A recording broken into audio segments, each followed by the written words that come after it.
Bom dia, pessoal. Vamos dar continuidade na nossa disciplina de isostática. Então, a aula prevista para continuidade e início da nossa segunda VA era a introdução ao conceito de Viga-Gerber. Então, eu já tinha comentado em sala sobre o conceito de Viga-Gerber, já tinha mostrado alguns exemplos, mas só para reforçar, né? A Viga-Gerber, ela consiste na associação de vigas com estabilidade própria com outras sem essa estabilidade própria. Sendo que nessa associação, as vigas com estabilidade própria, elas suprem as demais dos vínculos que lhes faltam, ficando o conjunto assim estável e isostático. Então, normalmente, é a adição do que a gente chama de rótulas, que como nesse exemplo, esse ponto B aqui, ó. Então, você acrescenta um ponto onde é liberado o giro e, graças a essa liberação do giro, você cria uma equação a mais, um equilíbrio a mais ali, porque você sabe que a somatória de momentos nessa região é zero. Isso faz com que a minha estrutura ela se comporte de uma maneira diferente, e aí isso é o que a gente chamamos de Viga-Gerber. Estruturas pré-moldadas normalmente são um exemplo claro de Vigas-Gerber. Como o conceito que eu acabei de comentar, ela faz com que eu tenha uma associação de vigas, onde algumas vigas são estáveis por si só, enquanto outras são consideradas instáveis. Então, nesse exemplo aqui, onde eu tenho um apoio de terceiro gênero, um engaste no ponto A, uma rótula no ponto B, no meio da minha viga de 16 metros, e um apoio de primeiro gênero no ponto C, certo? Então, se eu fizer a conta aqui, ó, eu tenho aqui um apoio de terceiro gênero, então o número de reações de apoio que eu tenho seria 3 no apoio de terceiro gênero, mais 1 no apoio de primeiro gênero, um total de 4 reações de apoio. O número de equações de equilíbrio seriam somatório da força em X, somatório da força em Y e somatório de momento na estrutura. Então, eu teria 3 equações de equilíbrio. Só porque a questão da existência da rótula permite chegar à conclusão de que o somatório de momento em uma rótula também é zero, por ser uma estrutura livre a giro. Então, se a minha estrutura não está girando e ela está em equilíbrio, é porque a somatória de momentos nesse ponto também seja zero. Então, eu teria a minha quarta equação. Com isso, são iguais o número de reações e o número de equações, fazendo com que essa estrutura seja uma estrutura isostática. Então, é uma estrutura isostática e é o que a gente chama de Viga-Gerber. Existem 2 formas de calcular essa viga. Vou apresentar agora a primeira forma, que é de acordo com esse conceito de viga estável e viga instável, e depois uma segunda forma, que é com a inclusão de mais uma equação no meu cálculo. Então, na primeira ideia, seria o quê? Eu pego a minha estrutura e eu consigo visualizar que são 2 vigas isoladas onde elas se associam por uma rótula. Então, eu separo esses 2 desenhos. Então, eu tenho aqui uma viga engastada e livre nesse ponto, no ponto B, e aqui uma viga livre nesse ponto e de primeiro gênero no ponto C. Se você parar para observar cada viga isolada, a gente percebe que essa primeira viga ela se suporta sozinha, ou seja, ela é estável. Ela tem um engaste, ou seja, um apoio de terceiro gênero com 3 reações de apoio, e do outro lado é livre. Eu calcularia tranquilamente essa viga se ela fosse somente ela. É isostática. Agora, essa segunda não, ela é hipostática, ela é instável. Ela só tem uma reação de apoio para as minhas 3 equações de equilíbrio. Então, se ela fosse realmente sozinha como ela está aqui, ela não estaria estável, ou seja, seria instável e ela cairia.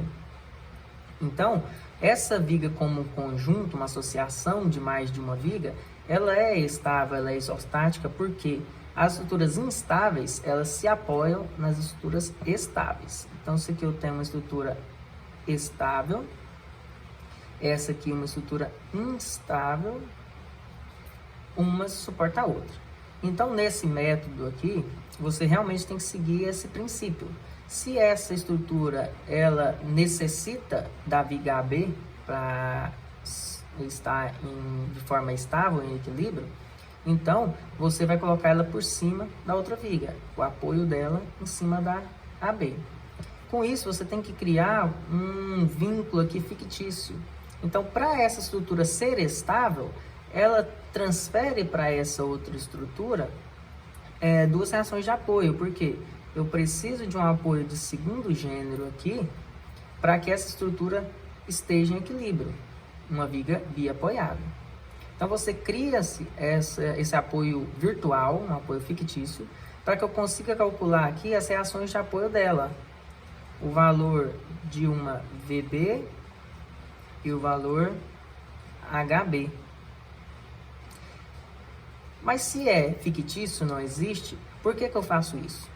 Porque essa estrutura ela vai gerar um peso, uma carga sobre a outra. Então, você vai calcular as reações em cada ponto, B e C, já que aqui tem um apoio real. E à medida que você encontrar as reações em cada um dos dois pontos, essa reação ela vai ser transferida para a viga de baixo, que é justamente o que acontece na realidade. O peso dessa viga BC descarrega na AB, já que ela é a viga estável que está transformando todo o conjunto em equilíbrio. Então, você inicia-se com essa primeira viga e calcula-se como se fossem duas vigas simples e separadas. Então, a minha primeira viga seria uma viga de 8 metros, que teria agora um apoio de segundo gênero no ponto B e um apoio de primeiro gênero no ponto C, e que teria um carregamento distribuído de 20 kN por metro. E, é claro, uma estrutura de 8 metros, como no exercício original. Colocando aqui minhas reações VB ou BY, para quem gosta de trabalhar assim, e aqui VC ou CY, e aqui meu HB ou BX, eu consigo calcular pela somatória das minhas forças e momento, né? Então, eu tenho aqui somatória das forças em X igual a 0. Logo, a única força em X que eu tenho é a incógnita, a reação HB. Então, logo, a HB vale 0.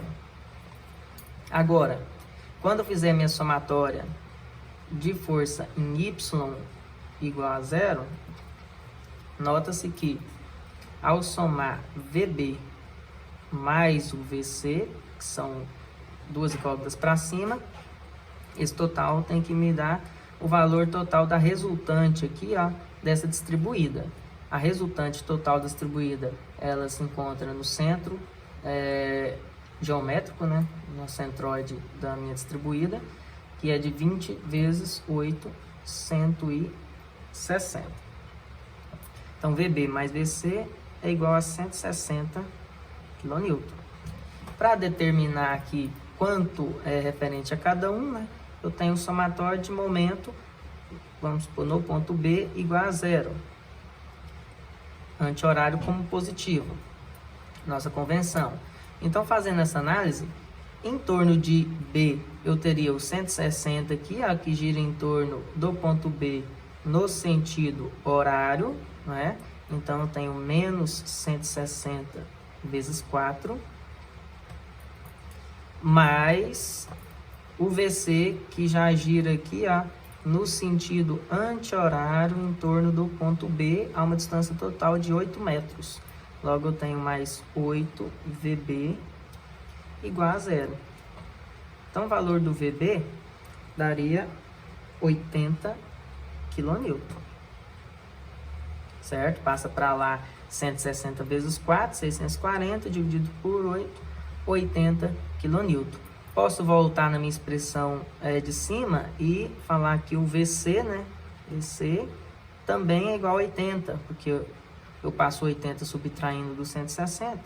Então, VB e VC valem simultaneamente 80 kN cada. Aí, ou seja, eu calculei uma pequena estrutura da minha estrutura principal, então ainda não terminei os meus cálculos. E agora eu vou passar essas informações para a viga estável, que é realmente a que está segurando toda a minha estrutura, o meu conjunto. Então agora eu vou fazer o quê? Vou pegar essa estrutura aqui e calculá-la. Então eu pego a minha viga também de 8 metros, que vai do ponto A ao ponto B, com uma carga centrada aqui de 50 kN, dividindo o meu vão em 2 vãos de 4 metros. E o que eu vou ter agora a mais? Vou ter o seguinte: as reações do ponto B, que são meu HB igual a 0 e meu VB igual a 80, ele é uma carga aqui, ó, que é a transferência do peso aqui da minha viga BC para o ponto B. Então, se eu encontrei essas reações, eu tenho que transferi-la para o ponto de baixo. E normalmente o que a gente faz? A gente inverte os resultados. Eu calculei a reação de apoio, mas eu quero a ação, não a reação. Então, eu vou inverter, porque essa viga ele gera um peso por gravidade e não uma força para cima. Então, essa força aqui, essa reação de 80 que está para cima, você transfere para o outro ponto B como uma força para baixo, de maneira que o meu ponto B esteja em equilíbrio. É simples pensar nisso. Se eu tenho uma força de 80 para cima, eu preciso de uma força de 80 para baixo, para quando eu somar os esforços do ponto B, dê zero, porque a somatória das forças e momento no ponto B tem que zerar, porque o ponto B é um ponto que está estável e em equilíbrio, ele não está em movimento. Então, se eu tenho para a viga BC uma reação de 80 para cima, agora eu teria a ação e não a reação, que seria esse 80 para baixo. Da mesma forma, o HB. Se existisse um valor, por exemplo, de 20 para a direita, você teria que transferir para a próxima viga um 20 para a esquerda, já que você precisa equilibrar esse ponto e transformar a reação em ação. Não foi o caso porque deu zero, então eu só vou fazer essa transferência do valor do 80. Então, o 80 para baixo, que é o peso que a viga BC descarrega no ponto B, e o 50 que já existia, que é uma força real aqui no meio do vão. Então, agora eu vou calcular as reações do ponto A, que por ser um engaste, vai me gerar um VA, vai me gerar um HA e, obviamente, um momento, né? Um momento A. E aí eu faço as mesmas análises aqui de somatória de força em X igual a zero, depois somatória de força em Y igual a zero, e por último a somatória de momento na estrutura, que aí você pode escolher um ponto de referência. Normalmente a gente escolhe o ponto A por costume, girando no sentido anti-horário. Então, com isso, na minha somatória de força em X, eu continuo não tendo nenhuma ação, nenhuma força, então meu HA vai valer zero mesmo. Na minha somatória de força em Y, eu tenho um VA para cima e um 50 para baixo, negativo, e um 80 para baixo, negativo, igual a zero. Logo, o valor do meu VA, ele é 80 mais 50, 130 kN para cima, positivo. Lembrando que aqui a gente adota a convenção para cima positivo, para a direita positivo e anti-horário positivo. Então, na minha somatória de momento em A agora, eu tenho o seguinte: tudo que gira em torno de A, o próprio incógnito, o próprio MA gira em torno de A, e a posição que eu coloquei ele aqui é anti-horário, então começa com uma incógnita MA positivo. Enquanto que o 50, ele vai girar aqui, ó, em torno de A, no sentido horário, a 4 de distância. Então, eu terei menos 50 vezes 4. E o 80 também vai girar aqui, ó, em torno de A, uma distância total de 8 metros. Então, eu teria menos 50 vezes 8 metros. Isso tudo igual a zero. Fazendo essa conta aí, eu teria um valor de momento igual a um total de 840 kN vezes metro, certo? Com esse 200 aqui, 400, aqui é 80, né? 80 de força, então 640 mais 200, total de 840. Então, no final, eu consegui resolver a minha estrutura. Eu sei que a minha viga final, só para ficar mais claro isso, a minha viga final teria como reações de apoio uma força para cima de 130, uma força para cima de 80, não teria força horizontal e teria um momento aqui de 840.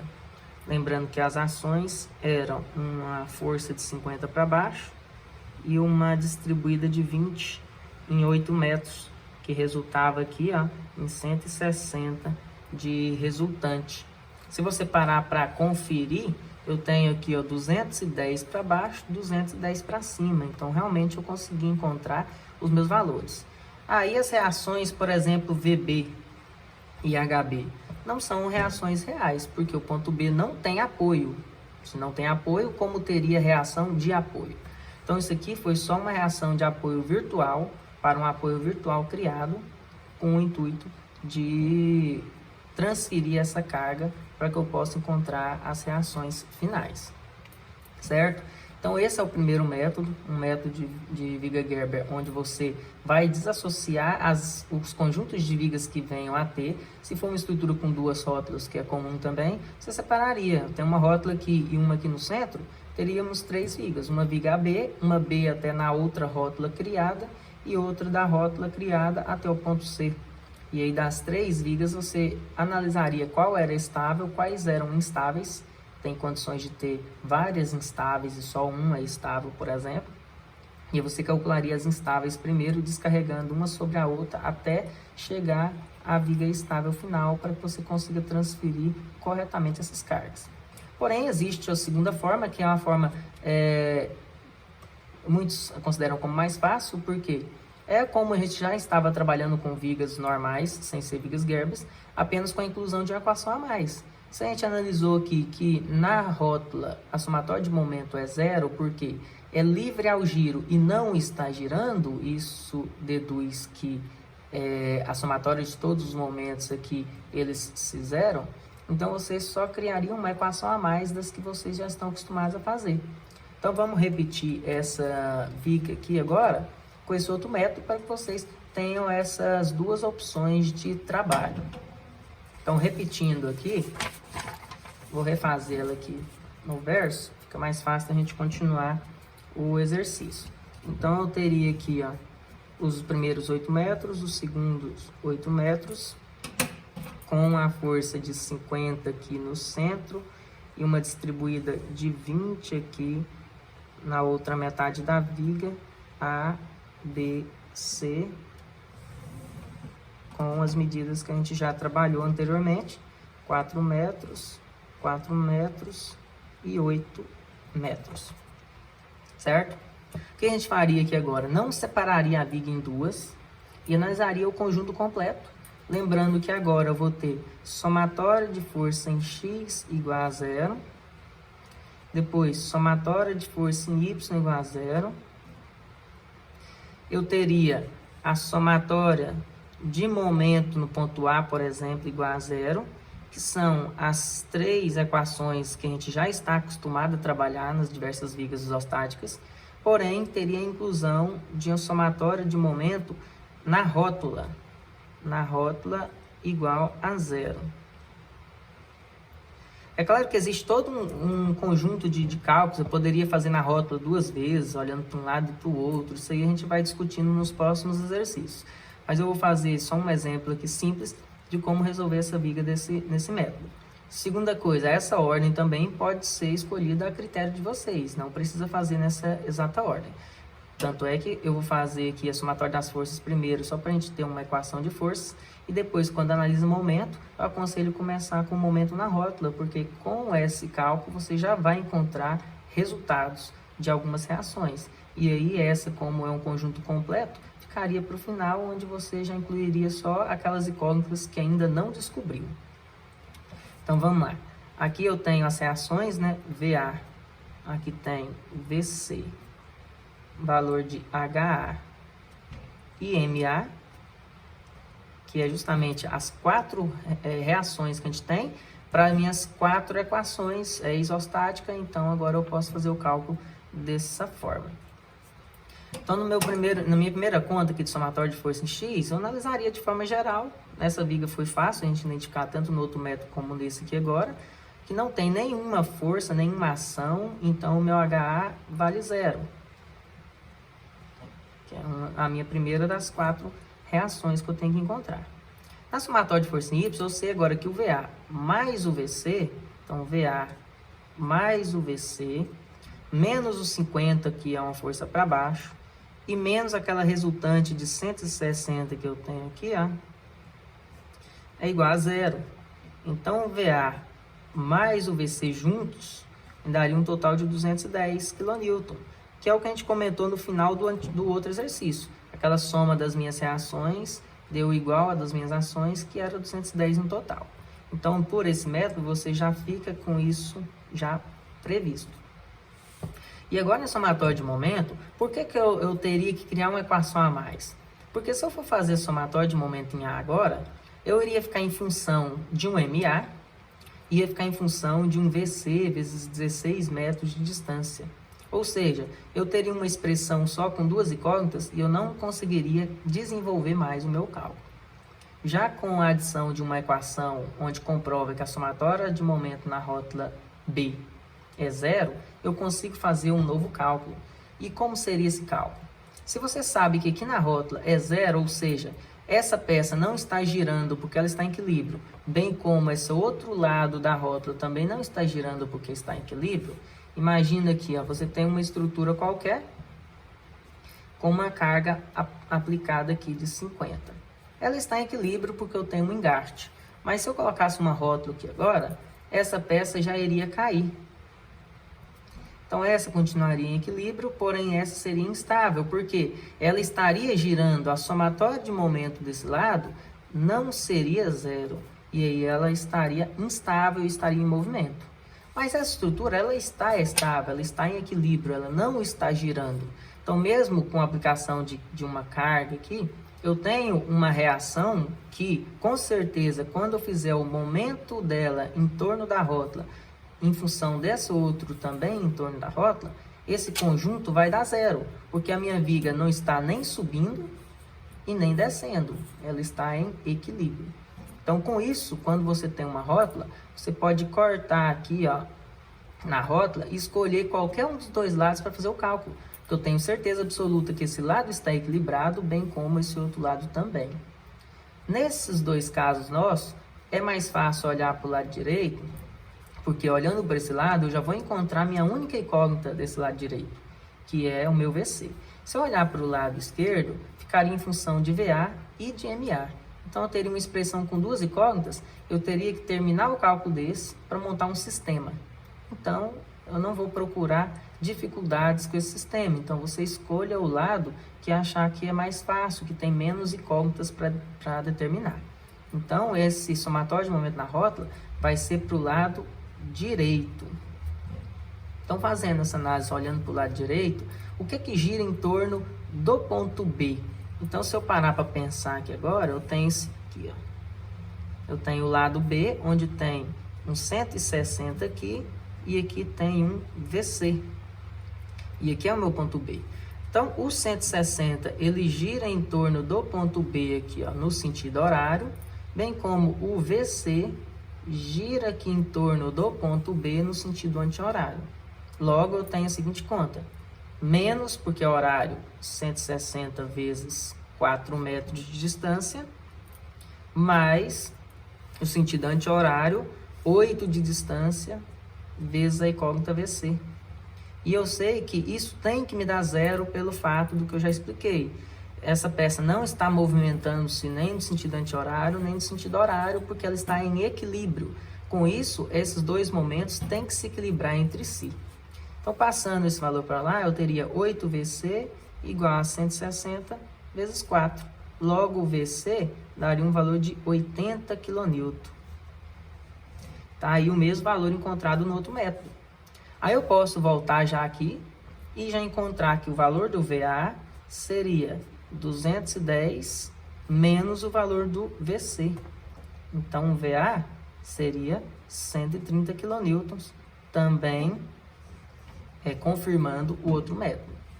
E aí falta ainda uma última expressão, porque eu encontrei 3 incógnitas, eu preciso encontrar 4.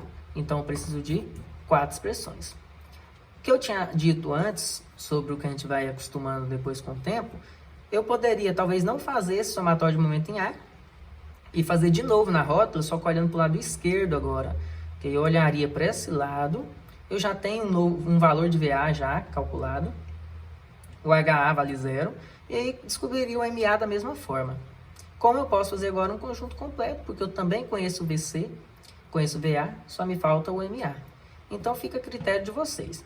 Eu vou continuar fazendo somatório de momento em A, porque vocês já estão acostumados, na primeira VA, a fazer essas 3 expressões, então você incluiria só uma expressão nova, ao invés de fazer outros conjuntos de cálculo, mas fica a critério de cada um. Então, somatório de momento em A, vamos ver tudo que gira em torno desse ponto A. Ó. A própria incógnita MA, já posicionada no sentido anti-horário, seria mais MA. O 50 gira aqui no sentido negativo, né, a 4 de distância, menos 50 vezes 4. O 180, que é a resultante da distribuída em relação ao ponto A, que é a nossa análise, está a 8 mais 4 metros de distância. Está a 12 metros de distância e também no sentido horário. Então, menos 12 vezes 160. Certo? E por fim, eu teria aqui o VC, que eu já conheço o valor, que vale 80, e ele gira no sentido aqui, ó, anti-horário positivo, a 16 metros de distância. Então, teria mais 16 metros de distância vezes uma força de 80. Certo? Tudo isso igual a 0. Quando eu fizer esse cálculo e passar todos os valores para o outro lado da igualdade, eu vou ter o mesmo valor encontrado no primeiro método, de 840 kN vezes metro. É só vocês fazerem na calculadora para encontrar esse mesmo resultado. 12 vezes 160 passa para lá positivo, menos 16 vezes 80 passa para lá negativo, e esses 200 passam positivos para lá, que é o 4 vezes 20, totalizando 840. E aí eu tenho um método um pouco mais próximo do que a gente já trabalhava, com a inclusão de apenas uma equação a mais, que é sempre uma equação para cada rótula que tenha. Então, quer dizer, se eu tivesse 2 rótulas, eu saberia que a somatória de momento na primeira rótula é 0, e a somatória de momento na segunda rótula também seria 0. Então, eu teria 5 expressões quando tem 2 rótulas, 6 expressões quando tem 3 rótulas, e assim por diante. Então, tem a maneira de trabalhar por esse método, ou a maneira de trabalhar por esse outro método aqui, certo? Então, tentem refazer esse exercício em casa.